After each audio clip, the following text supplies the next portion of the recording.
The most dangerous person in any room is never the one shouting. It is never the one trying to prove a point, or the one interrupting to assert dominance.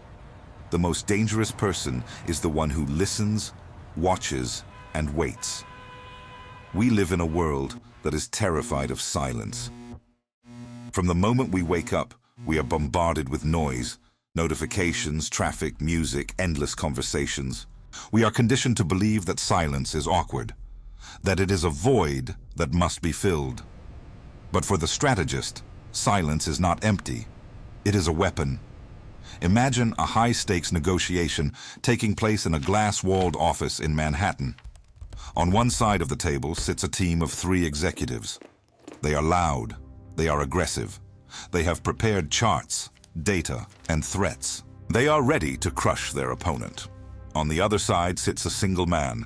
Let's call him the architect. He has no papers. He has no laptop. He sits comfortably, his hands resting on the table, his breathing slow and rhythmic. The lead executive begins his attack. He lists the demands. He raises his voice. He slams his hand on the table to emphasize his power. He expects a reaction. He expects the architect to flinch, to argue, to defend himself. But the architect does nothing. He maintains eye contact, but his face is a mask of absolute calm. He does not nod. He does not shake his head. He simply exists in a state of lethal stillness. When the executive finishes his tirade, he leans back, waiting for the counter-argument. He waits for the fight, but the fight never comes. The architect remains silent. 3 seconds pass. The executive shifts in his chair. 5 seconds pass. The executive clears his throat. 10 seconds pass. The silence in the room grows heavy, almost suffocating. The executive's team begins to look at each other nervously. Why isn't he speaking? Does he know something we don't? Is our offer ridiculous? Have we offended him? The silence acts like a mirror. Without any feedback to latch onto, the executives are forced to project their own insecurities onto the void. They start to doubt their own position. The silence becomes a vacuum, sucking the confidence out of the room. Finally, unable to bear the tension any longer, the lead executive speaks again. But this time, his voice is different. It is lower, less certain. "Look," he stammers, "we might be able to adjust the price slightly." The architect has not said a word, and yet he has just won the first round. This is the power of strategic silence. It is the art of letting others destroy themselves with their own noise. In psychology, this is known as the vacuum effect. Humans are social creatures who crave validation. When we speak, we look for cues that we are being understood. A nod, a smile, a frown. When those cues are withheld, our brains panic. We assume we have made a mistake. We start to over-explain. We start to negotiate against ourselves. Most people treat conversation like a game of tennis. You hit the ball, I hit it back. But the master of power treats conversation like a game of chess.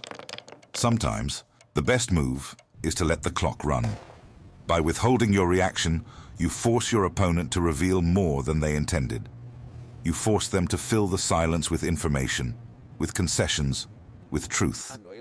Consider the interrogation techniques used by intelligence agencies. The skilled interrogator does not scream. He asks a question, and then he waits. He lets the silence stretch until it becomes unbearable. The suspect, desperate to break the tension, starts talking. He spills secrets not because he was tortured, but because he couldn't handle the weight of the quiet. But silence is not just a tactic for negotiation, it is a shield for your reputation. The ancient Stoics understood this. Zeno of Citium famously said, "We have 2 ears and 1 mouth, so we should listen more than we speak." In the modern world, everyone is rushing to broadcast their opinions. They tweet, they post, they comment. They reveal their plans, their weaknesses, and their emotions to the world. They make themselves vulnerable. The person who remains silent becomes an enigma. People project intelligence onto silence. If you are in a meeting and you say nothing for 30 minutes, and then speak one concise sentence at the end, that sentence will land with the force of a hammer. Scarcity creates value. The more you talk, the less your words are worth. The less you talk, the more people lean in to hear what you have to say. Furthermore, silence is the ultimate display of emotional control. When someone insults you, their goal is to provoke a reaction. They want to drag you down into the mud with them. They want to see you angry, defensive, chaotic. If you respond with anger, you have given them exactly what they wanted. You have handed them the remote control to your emotions. But if you respond with silence, if you look at them with total indifference, as if their words are nothing more than wind blowing against a stone wall, you destroy them. You deny them the satisfaction of your reaction. You signal that their opinion is so irrelevant to you that it does not even merit a response. There is no revenge more complete than total indifference. To cultivate this power, you must become comfortable with the uncomfortable. You must train yourself to resist the urge to fill the gap. The next time you're in a conversation and a silence falls, do not rush to break it.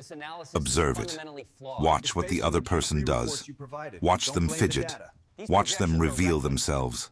Become the ocean. On the surface, there might be storms, waves, and chaos. But deep down, in the abyss, there is only silence. Dark, heavy, crushing silence. That is where your power lies. Not in the noise of the surface, but in the depth of the void.